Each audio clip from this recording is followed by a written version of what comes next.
안녕하세요. 허브 경제TV입니다. 오늘 볼 종목은요, SK바이오팜을 좀 보도록 하겠습니다.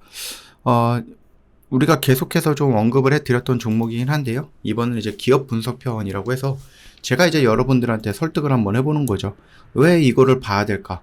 왜 내가 SK바이오팜을 사야 될까?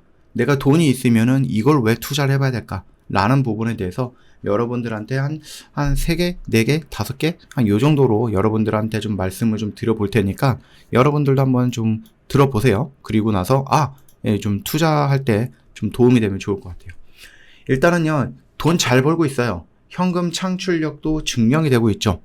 예, 미국의 세노마메이트를 판매하고 있고, 직접 판매를 하고 있죠. 그래서 매출이 급증하고 있고요. 연간 이제 첫 흑자, 사상 최대 실적, 이런 것들을 좀 보여주고 있다라는 거죠. 단일 제품으로 이 정도 성과를 내는 국내외 제약사는 굉장히 드뭅니다. 그래서 굉장히 좀 인기가 좀 많다라고 보면 되겠고요. 올해 1분기 매출도 처음으로 미국에서는 1억 달러를 돌파하는 모습을 보여주면서 성장 속도가 유지가 되고 있습니다. 지금 판매가 된 지 몇 년이 됐는데도 불구하고 이 성장의 속도는 어떻게 되고 있습니까? 계속 이렇게 상승하고 있는 거죠. 이렇게 상승을 하고 있는 모습을 보여주고 있는 겁니다. 그렇기 때문에 우리가 매출적인 부분에서 또는 현금 창출 능력에 대해서는 의심할 필요는 없다라는 거죠. 두 번째, 더 커질 수 있는 동력을 3가지를 갖고 있는데, 일단은 적응증 확대가 되는 부분이에요. 지금까지는 성인들, 부분 발작이라는 어떠한 좀 제한되어 있는 그 영역에서 SK바이오팜이 활용을 됐어. 이 세노마메드가 활용이 됐는데, 이제 전신 발작이라든지 소아 또는 청소년까지 쓰임새가 넓혀지고 있죠. 임상이라든지 허가 로드가 진행을 하고 있는 부분이고, 같은 약으로 매출 저변의 확대가 될 가능성이 높다라는 겁니다. 두 번째는 뭐예요? 지역을 넓힌다라는 거죠.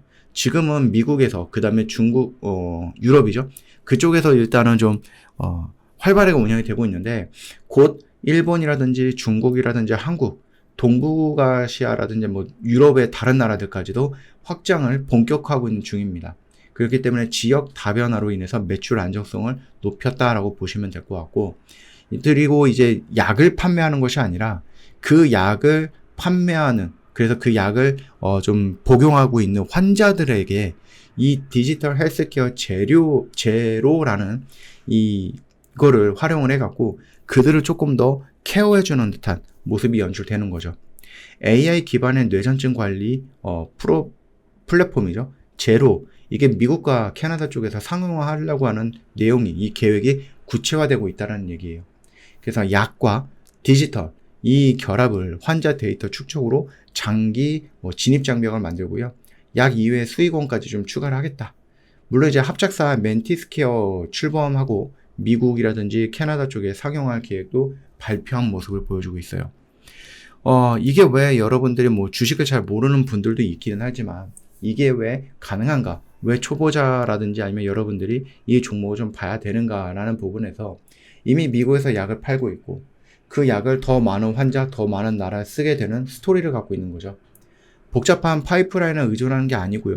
검증된 주력 상품 고성장이라든지 확장이라는, 아까 말씀드렸던 뭐 지역의 확장도 있을 거고 연령대의 확장도 있을 거고 약을 허용하는 범위의 확장도 있을 거고요. 단순한 논리로서 초보자들도 또는 추적이라든지 점검이 좀 쉬울 수 있다. 그리고 보시면 아시겠지만 올해 매출액이 7천억이 넘었고요. 영업이익도 한 1,700억 정도가 넘을 거야라고 물론 이제 예상을 하고 있는 부분이긴 한데요.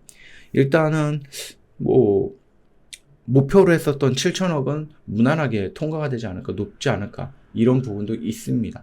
물론 이제 여러분들도 솔직하게 말씀드리면 단일 품목에 대한 의존도가 너무 높은 건 맞아요. 그래서 SK바이오팜 같은 경우는 미국에서 직판을 할 수 있는 유통 구조를 갖고 있기 때문에 올해 안으로 새로운 약을 들여와갖고 이 단일 구조를, 단일 품목에 대한 의존도를 낮추겠다라고 얘기를 해줬던 겁니다. 그래서 그거는 뭐 나쁘진 않을 것 같다라고 보시면 될 것 같아요.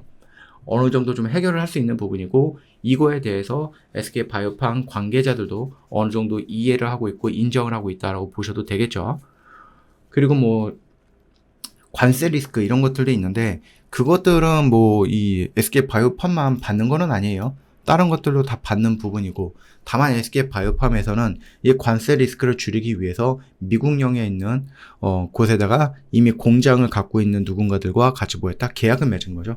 그래서 정말로 관세가 딱 된다라고 하면은 어떻게 된다? Q 그러면은 거기서 만들어진다라는 거예요. 그러면서 미국에 오기 때문에 같은 미국령에서 만들어지는 거기 때문에 그것들은 세금이 없겠죠. 그러면 지금 만들고 있는 이 캐나다에서 만들고 있는 약은 미국으로 넘어가지 못하고 뭐 유럽이라든지 동남아시아 쪽으로 넘어가도 뭐 충분히 커버가 가능한 물량이 되지 않을까라고 생각을 합니다. 그 점을 좀 참고하시면 될 것 같아요. 자, 그래서 오늘은 좀 기업 분석편이라고 해갖고 여러분들이 만약에 이거를 안 갖고 있는데 왜 이거를 좀 접근을 해볼 수 있을까? 접근해도 괜찮을까? 라는 부분에 대해서 제가 한번 여러분들한테 좀 설명을 드렸으니까 그거를 좀 보시고 이거 괜찮았다 라고 하면은 그러면 여러분들 한번 뭐 도전을 해보는 것도 괜찮지 않을까 생각을 합니다. 그래서 기업 분석편이라고 해서 좀 짤막하게나마 여러분들한테 이게 좋아요 라고 좀 말씀을 드리는 거니 참고하시면 될 것 같고, 저 허브경제TV는 뭐 열심히 매매를 하고 있고 공식 채널 보시면 여러분들이 봐야 되는 뉴스들 깔끔하게 정리해 놨으니까 참고하시면 되겠고요. 저희 여러분들 뭐 알고 계시겠지만은 하이파이브라고 해서 나는 1년, 나는 6개월 이거 한꺼번에 하기 어려운데 라고 하시는 분들 5일 동안 같이 매매해 보자고요. 그러면은 보통 하루, 뭐 일주일이면은 저희 한 10개에서 한 20개 정도는 같이 매매를 할게 될 겁니다. 그럼 여기서 뭐 어느 정도 이제 평균치가 나와주겠죠? 그걸 보고, 이거 괜찮네 라고 하면 또 나중에 한 달 해보고, 또 괜찮네 그러면 2달 해보고, 이런 식으로 해보면 됩니다. 저희 단기적인 매매를 집중을 하고 있어요. 즉, 오늘 사서 오늘 파는 것을 목표로 하고 있기 때문에 어떤 결과물이 나온다라고 했을 때 질질 끌지 않고 굉장히 좀 빠르게, 좋은 결과든 나쁜 결과든 빠르게 나올 수 있다. 라고 생각하시면 됩니다. 이게 또 장점이다 이렇게 보시면 될 것 같고, 종목이 여러분들 계좌에 막 쌓이거나 그러지 않을 거다라고 생각하시면 될 것 같아요. 오늘 하루도 고생 많으셨습니다.